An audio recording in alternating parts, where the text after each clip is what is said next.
ನೀವು ನೋಡುವ ಕೌ ಬೇರೆ, ನಮ್ಮ ಗೋಮಾತೆ ಬೇರೆ.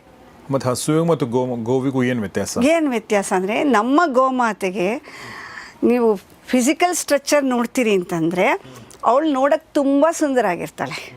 ಅವಳ ಕಣ್ಣಿನಲ್ಲಿ ಒಂದು ಭಾವ ಇರುತ್ತೆ. ಆಮೇಲೆ ಕೋಡಿನ ಮಧ್ಯಭಾಗದಿಂದ ಹೊರಟು ಹೆರಳೆ ಬರುತ್ತೆ, ಅದನ್ನು ಹೆರಳೆ ಅಂತ ಕರಿತೀವಿ, ಹಂಪ್ ಅಂತೀರಿ ನೀವು ಇಂಗ್ಲೀಷ್ನಲ್ಲಿ. ಅದು ಬಂದು ಬಾಲದ ತುದಿಯವರೆಗೆ ದೈವ ಸೃಷ್ಟಿಯಲ್ಲೇ ಒಂದು ಸುವರ್ಣಕೇತು ನಾಡಿ ಅನ್ನುವಂಥ ಒಂದು ನರ್ವ್ ಬರುತ್ತೆ.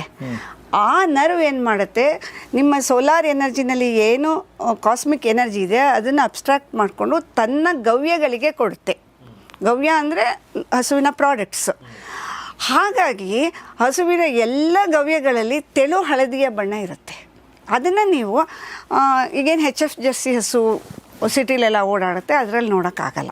HF ಜರ್ಸಿ ಹಸುಗಳು ಅಕಸ್ಮಾತ್ ಗಂಡು ಕರುವನ್ನು ಹಾಕಿದ್ರೆ ಸ್ವತಃ ಹಸು ಸಾಕಿರೋ ಮನುಷ್ಯನೇ ಆ ಕರುವನ್ನು ಮಾರಾಟ ಮಾಡಿಬಿಡ್ತಾನೆ ಅಥವಾ ಬೀದಿಗೆ ಬಿಡ್ತಾನೆ. ಅದು ಓಪನ್ ಸೀಕ್ರೆಟ್, ಹೌದಾ?